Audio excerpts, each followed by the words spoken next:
Mr. Secretary General, thank you again for visiting Somalia.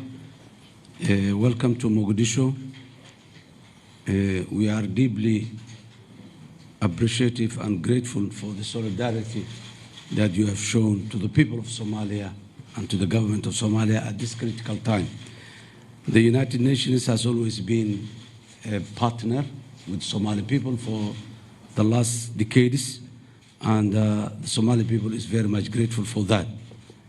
The visit of Secretary General with his huge tasks and tight schedules is not easy, and on this great occasion of the Ramadan as well, the solidarity that you've shown to the Somali people is highly appreciated. Your Excellency, this time Somalia is making progress. We're moving forward on the security sector side. Somalia is liberating its country from the scourge of international terrorism, which was there for a couple of decades. On the state building side, we have 5 successful National Consultative Council meeting with the federal member states to build a consensual agreement. On these meetings, we address the contentious issues of the new review of the Constitution and the challenges of the security sector. We have a very good progress in terms of development of national security architecture and development of national federal judiciary system in terms of developing a fiscal federalism for the whole country that manages the whole thing. As of now, we have certain priorities which comes together in 3 main headings. One is liberating the country from the scourge of the terrorism. The other is averting the famine and humanitarian side. And the third is completing the HIBIC point for the reform, economic and financial reform of the country as a major portion of the state building. Somalia is prioritizing investing its people in terms of education and health. Recently, we have started to recruit 10,000 new teachers.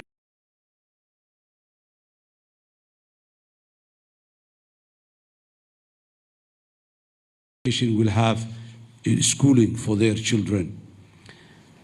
Somalia has always been striving and working to strengthen the relationship with the United Nations. So we have been partnering with the United Nations on the humanitarian sector and as well as on other important sectors in the reform of the state building programs of Somalia.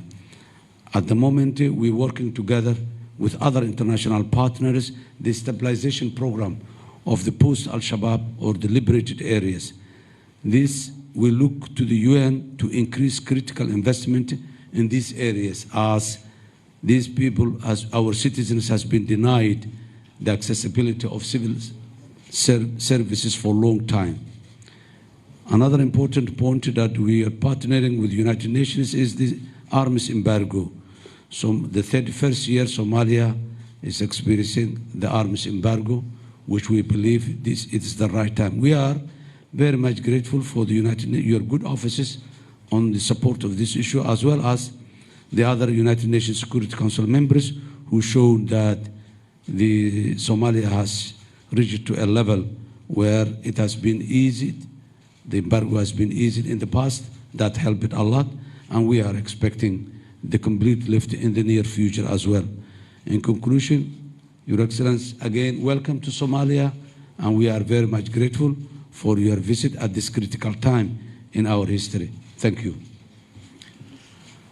Your Excellency, Mr. President, dear members of the press, I'm happy to be back in Somalia 6 years after my first visit as Secretary General, not to mention the many visits as High Commissioner for Refugees during more than 10 years. And I want to thank President Hussein Sheikh Mohamud and the government for the warm welcome I enjoyed. This is, above all, a visit of solidarity. Every year, during the holy months of Ramadan, I have the honor of visiting a Muslim country. And today, I am happy to continue this tradition here in Somalia and to fast with you in solidarity. And I wish to thank everyone for allowing me to join in this special time, and I look forward to later sharing an iftar invited by His Excellency the President with a group of distinguished guests. The President and I discussed the government's valuable efforts to tackle terrorism and advance peace and security for everyone. And we underlined the importance of an ever stronger collaboration between the federal government and states. Federal and state authorities can count on our support for further advanced state building. And we are particularly encouraged by the recent agreement that was established in relation to the different matters of power sharing. And I'm also here to ring the alarm on the need of massive international support. Massive international support because of the humanitarian difficulties the country is facing, massive humanitarian support in relation to the build-up of a security capacity in Somalia, and massive humanitarian support in stabilization and development of the country.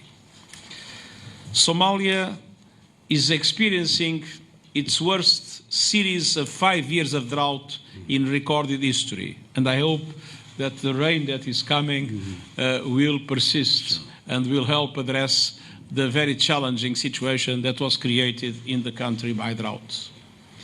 And although Somalis make virtually no contribution to climate change, as a matter of fact, Somalia contributes with 0.003% to the emissions that cause climate change. Although Somalia make virtually no contribution to climate change, the Somalis are among the greatest victims. Nearly 5 million people are experiencing high levels of acute food insecurity. And of course, rising prices make matters worse. So I call on donors and I call on the international community to step up their support. To urgently fund the 2023 Humanitarian Response Plan, which is currently just 15% funded. The Somali people deserve the solidarity of the international community and deserve it to prevent malnutrition and displacement, to save lives, to avert famine, but also to be able to launch a new process of stabilization and development in the country and to build up its capacities to fight Shabab with even more efficiency than in the recent past. Dear friends, Somalia embodies Ramadan's timeless message of renewal and hope. In these challenging times, I want to commend your energy and resilience and reiterate the United Nations' unwavering support. We stand in solidarity with the Somali people and the Somali government for peace, for security, and for sustainable development. Ramadan Mubarak, Ramadan Wanaksan. Thank you. Thank you. Thank you. Thank you.